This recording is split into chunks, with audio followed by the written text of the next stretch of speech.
Olá, vamos iniciar a análise de mais um caso repetitivo. Nesse caso, será um recurso especial repetitivo do STJ em matéria de direito administrativo e se trata do tema 1102, no qual a questão submetida a julgamento é de definir se é possível a comprovação de transação administrativa relativa ao pagamento da vantagem de 28,86% por meio de fichas financeiras ou documento expedido pelo Sistema Integrado de Administração de Recursos Humanos, ou SIAP, conforme artigo 7º, parágrafo 2º da Medida Provisória 2169 de 2001, inclusive em relação a acordos firmados em momento anterior à vigência dessa norma. Vou explicar melhor aqui do que se trata.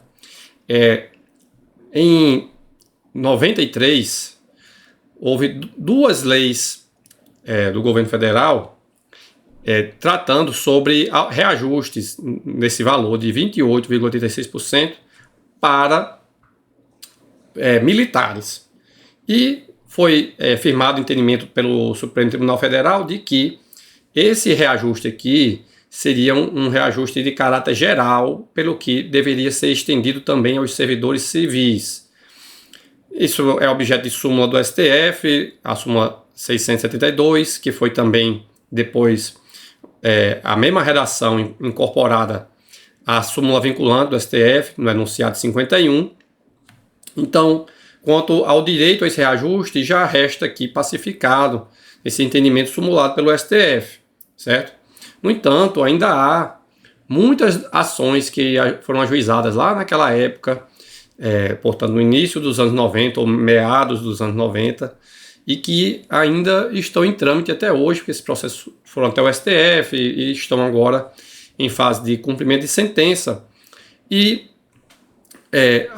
diante desse entendimento já afirmado pelo Supremo Tribunal Federal, o presidente da República, na época, editou essa medida provisória 2169 de 2001, já declarando que fica estendida esse reajuste aos servidores públicos civis, e até menciona nessa disposição legal a decisão do STF no mandado de segurança 22307 do Distrito Federal, e também essa medida provisória autoriza a realização de transações naquelas ações judiciais em curso, certo?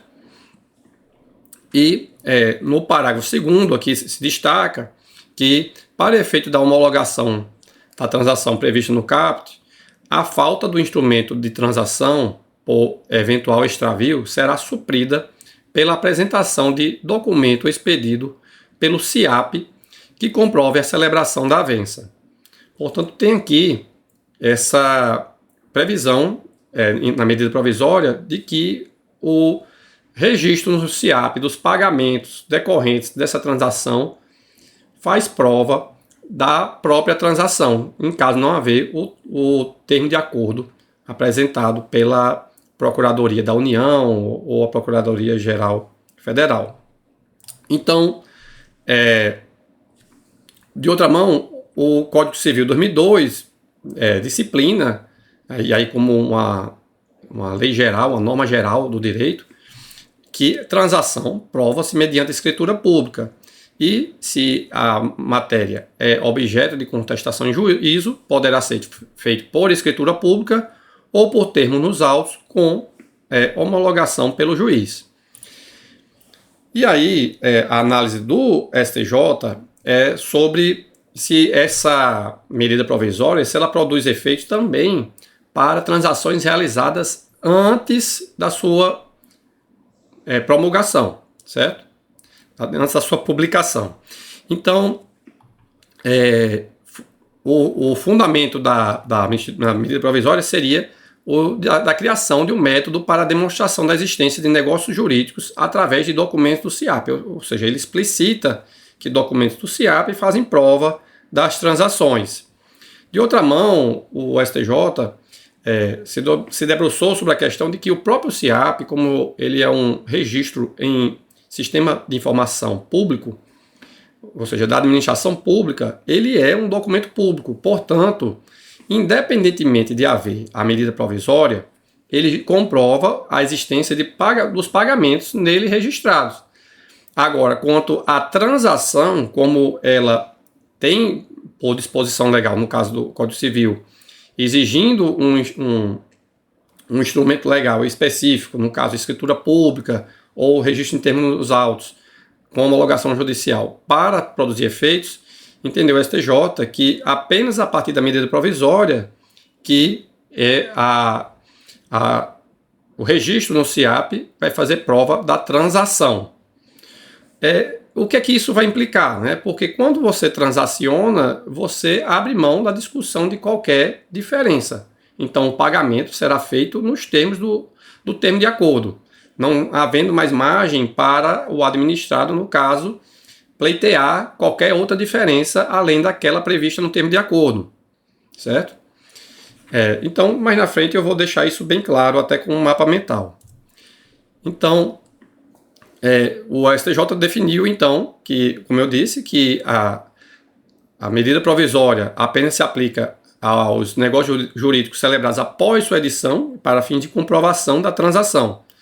Portanto, não retroage prejudicialmente ao administrado. E a tese fixada ficou da seguinte forma.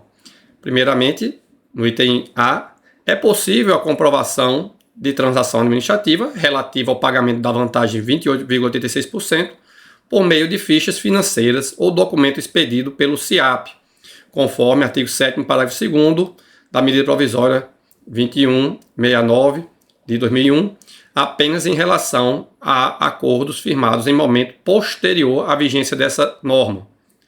Ou seja, como eu disse, quanto à transação, apenas aquelas realizadas após. Aí o item B diz, quando não localizado o instrumento de transação devidamente homologado e buscando impedir o enriquecimento ilícito, os valores recebidos administrativamente a título de 28,86%, demonstrados por meio de documentos expedidos pelo SIAP, devem ser deduzidos do valor apurado com as atualizações pertinentes. Ou seja, vamos aqui para esse mapa mental. Temos aqui a situação da vantagem de 28,86%, quanto aos acordos anteriores à medida provisória 2169. Se não localizado o instrumento de transação, os documentos do SIAP apenas permitem abater os valores recebidos administrativamente.